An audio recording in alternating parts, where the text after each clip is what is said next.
Hello, everyone, and welcome to part 11 of our Bible study, looking at all these different people around the cradle of our Lord Jesus Christ. So I think we're in part 11. We're looking at Anna today.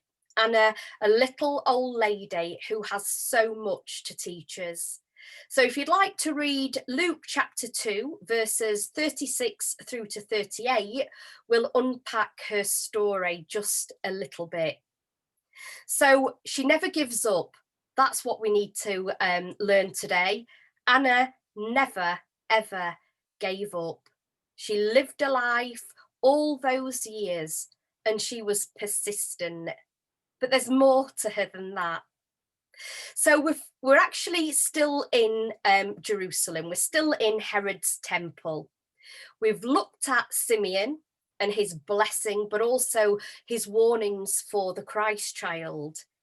And then we have this lady who comes into our story. And we know that she's from a well-known family, a well-known background. We know this because she's the daughter of Phanuel of the tribe of Asher. And actually, Moses makes a prediction about this tribe. It's recorded in Deuteronomy 33, verse 25. As thy days, so shall thy strength be. As thy days are, so shall thy strength be. As your days are, so shall your days be.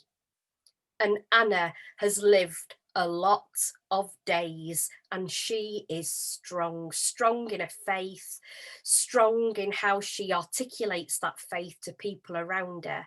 And she's a great role model as well. So what do we know then about her? Well, we know that she's a widow. We know that she is 84 years old, which is a spring chicken nowadays. She was 15 when Herod the Great, who became king of Judea, was born, and she was 52 when he became king. We know that she was married, but she was widowed after just 7 years, and we don't know whether she had any children or not. But Luke, he draws attention to widows in his gospel. It's like he wants us to see these women in a new light with new eyes. So we know she's lived longer than a 70 years and 10.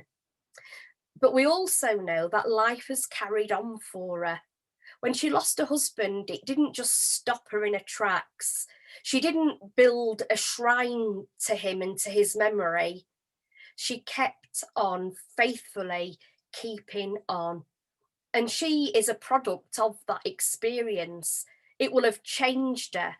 And maybe because of that experience, it made her who she became, and who she became in the light of the cradle of the Messiah himself. So she lives with this great sense of purpose. She's well known in and around the temple, and she would have no doubt been there when the temple was a building site. She would have seen it all, the renovations, the lot. Now it says she never left the temple. Day and night she worshipped God, fasting and praying. So her relationship with God, it just changes the way that she lives. And prayer is one of the distinctive characteristics of Anna. She teaches us never ever to underestimate the prayers of older people. That is something we need to be reminded of, isn't it? Now, you might recall Duncan Campbell, who was a great evangelist and who was instrumental in the work of God when there was a revival in the Isle of Lewis off the west coast of Scotland. That was in the late 40s, well before my time.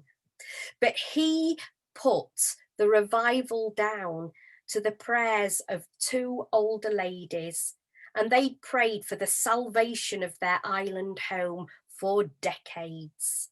And he actually pinpointed their prayers and said, that is where it started.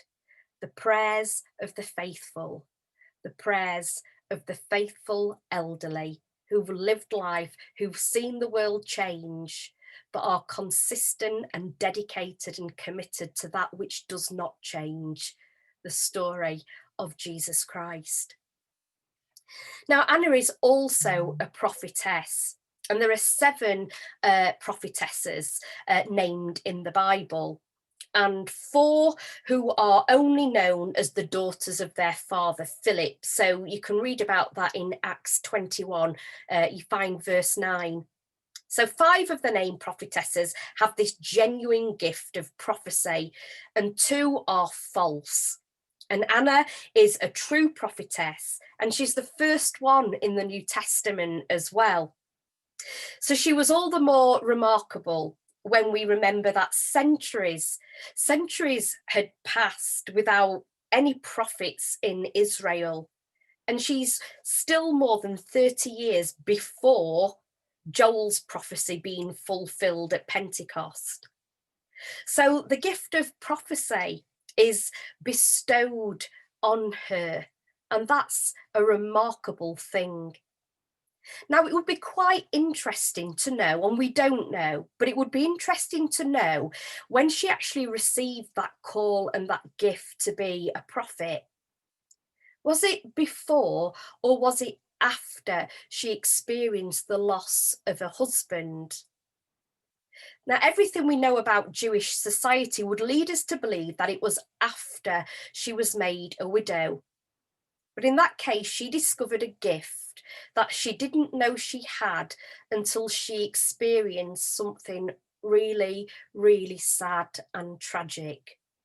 So she goes from that experience of marriage into a new ministry. And I think that there's something for us all to learn about our life experiences, and that as a result of them, we can be led in different ways and have different ministries to different people. Now, sociologists today are talking about us having a second adulthood. So we're living that long. Even in our later years, we can all of a sudden start a new journey. So Shakespeare's 7 ages of man don't cover the age ranges today, do they? The writer, Tom Houston, says this.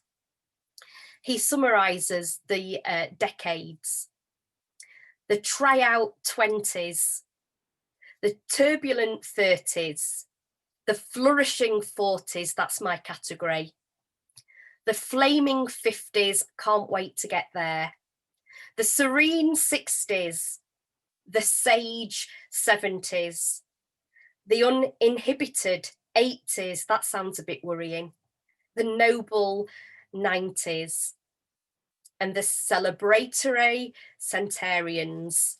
So there you go. Because of our life experiences, we can find ourselves on different paths, communicating the gospel to different people in different ways. So a longer life can be a call to a new discipleship. Don't ever let anybody write you off because you're that bit older. So we don't have any record of Anna's prophecies, but it's clear that she's got this reputation for having this gift. So when Anna spoke, people paid attention to what she had to say. So Simeon was blessing the infant Jesus with his mum and dad. And Anna arrives and she's immediately caught up with what's going on around her. She notices what's going on around her, and she's been waiting for the Messiah to come as well.